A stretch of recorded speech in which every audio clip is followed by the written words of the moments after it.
Inflict Wounds got nerfed. How? Is it even a cleric spell? How does it compare to this legacy version of this spell from 2014?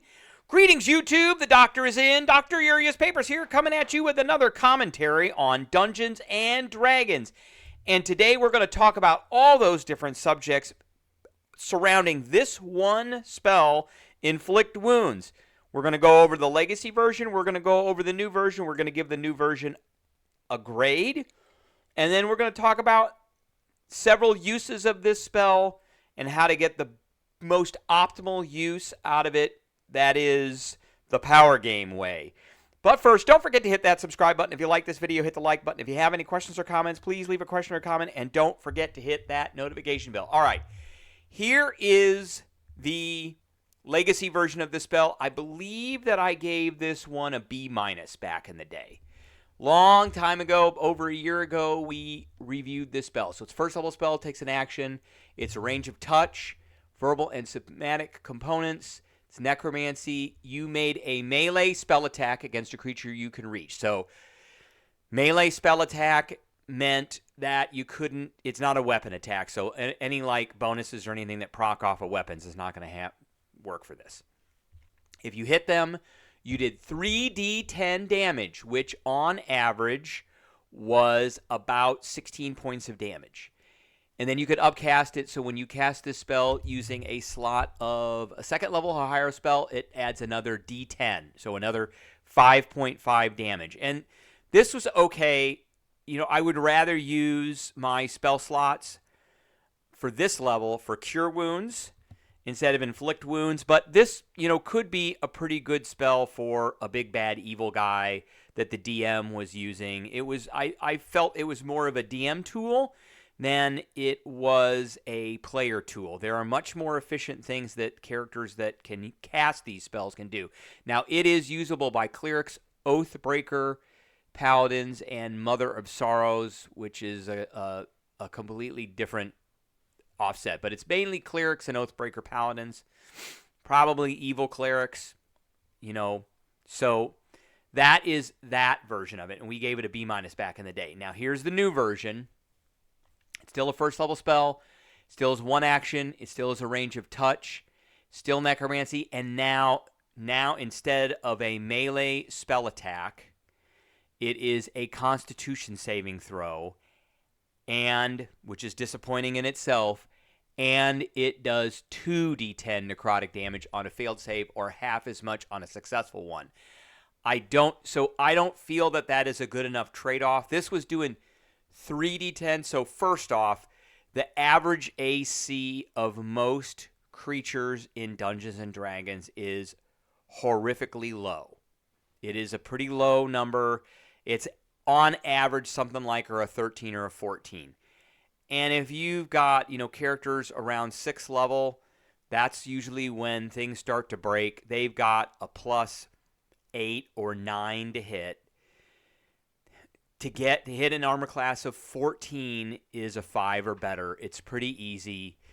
And this was an easy spell. You just hit and you did damage. That was that. And now they have to change it to a con save. Now, the con save is different.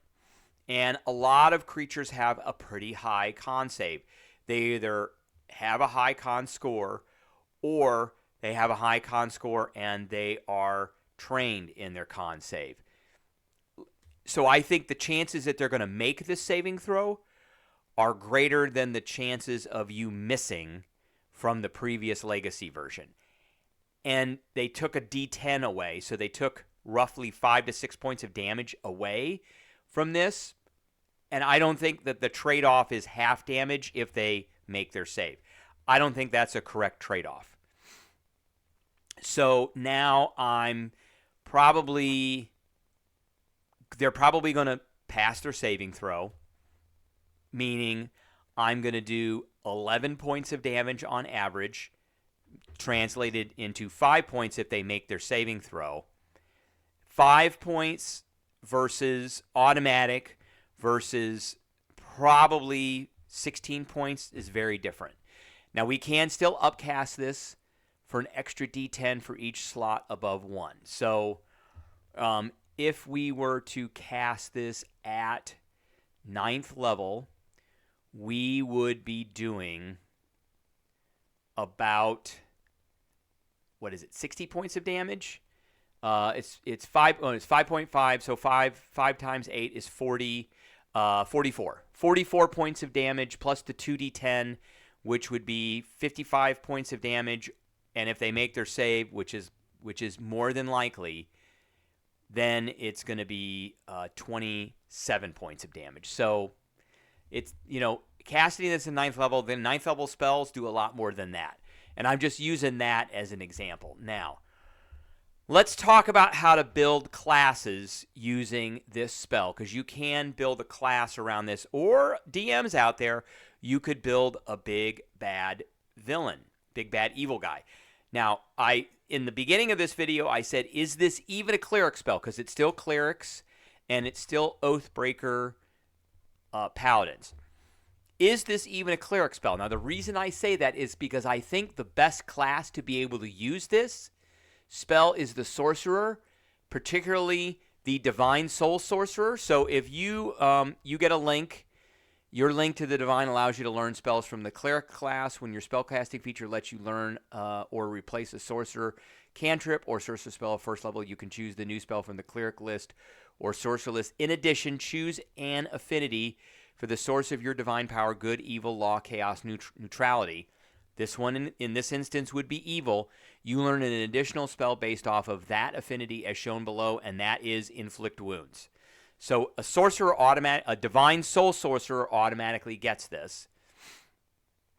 And in addition, they get like favored by the gods. So if you fail a saving throw or miss with an attack roll, now this is no longer an attack roll. So the legacy version of this spell was much better with the divine soul sorcerer, because you could roll 2d4 and add it to your attack roll. And you got to use this feature every short rest. So, there is that. But now, because it's a saving throw, you don't get to use this anymore. But there are other things with the new sorcerer that do make it, you can more or less optimize this particular spell. One being innate sorcery. So as a bonus action for 1 minute, you increase the spell DC of your sorcerer spells by 1. So now it makes it a little bit more difficult to save versus that. And then you get the font of magic and you get the meta magic. So there are some pretty good meta magics with this. And eventually you're going to get sorcery incarnate, where when you are in your innate sorcery state, you can put up to 2 of your metamagic options onto a spell that you cast. So good ones to take for this particular spell, that is Inflict Wounds. Distant spell, this is a range of touch. You can now make it a range of 30 feet. Empowered spell, it does do damage, so you can spend a sorcery point and you can roll a number of dice up to your charisma modifier. You can use empowered spell even if you've already used a different meta magic option. So when you're 7th level, you can put this one and 2 more on top of it. Heightened spell, because this is a saving throw now, you can spend 2 points and you give the target disadvantage on the save. Quicken spell, now you can cast it fast. So you could quicken, heighten, empower this spell as a 7th level sorcerer. There it is right there, which is pretty cool. Now, twin spell doesn't work anymore with this, because this can be cast at a higher level slot to target an additional creature. You can spend 1 sorcery point to increase the spell's effective level by 1. So this doesn't affect additional creatures. This only affects 1. And transmutation doesn't really work because it's necromancy. So I would say quicken, heighten, empowered, and distant are probably the best metamagic options for this. And then obviously divine soul, we talked about that. Now if you want to kind of mix it up a little bit and mix and match, you could become a wizard. And the diviner wizard, of course, gets the portent. So if you roll some low rolls, you can hand those out to an enemy for their saving throw, and they will, more than likely automatically fail. If you want to mix and match differently, you can go with the Bard. I like the Bard of Eloquence because of unsettling words, and you can take away from the person's saving throw. That's great. So that's a penalty there. And mix that with the Sorcerer. They're both charisma-based classes. Mix that with the Sorcerer, and it is a pretty good combination. You can go with the Necromancy Wizard. So you got the Grim Harvest. You reap life energy from creatures you kill with your spells. Once per turn, when you kill one or more creatures with a spell at first level or higher, you gain hit points equal to twice the spell's level or 3 times its level if it belongs to the school of Necromancy, and you're regaining hit points. So that's a pretty good one, too, for a big bad evil guy for a DM. And feats, I think Warcaster is a pretty good feat for this because you could cast this spell as an opportunity attack. So that's not bad. It's not a concentration spell, so that doesn't really matter, but it still gives a attribute bump of 1. The big one is this opportunity attack. And lastly, of course, for sorcerers, the Bloodwell Vial or some other kind of item if you're, another class. You notice I didn't really even talk about clerics in this because I just don't see this spell being used effectively by a cleric. I see it being effectively used more by a sorcerer. Now, the Bloodwell Vial is going to give you bonuses to your DCs on your saving throws for your spells. That's great. Makes it harder. So, you'll have a success at doing that full damage. But all in all, for this new one, I'm actually going to move this down to a full C because of the Constitution saving throw and the penalty on the die where they took a D10 away. I don't think that's a trade-off. I don't really even think that this spell needed to be touched before. But they decided to touch it. They decided to change it. I don't think they changed it for the better, but it is what it is. All right, that's what I got for everybody today. I appreciate everybody tuning in, and I will catch everybody later.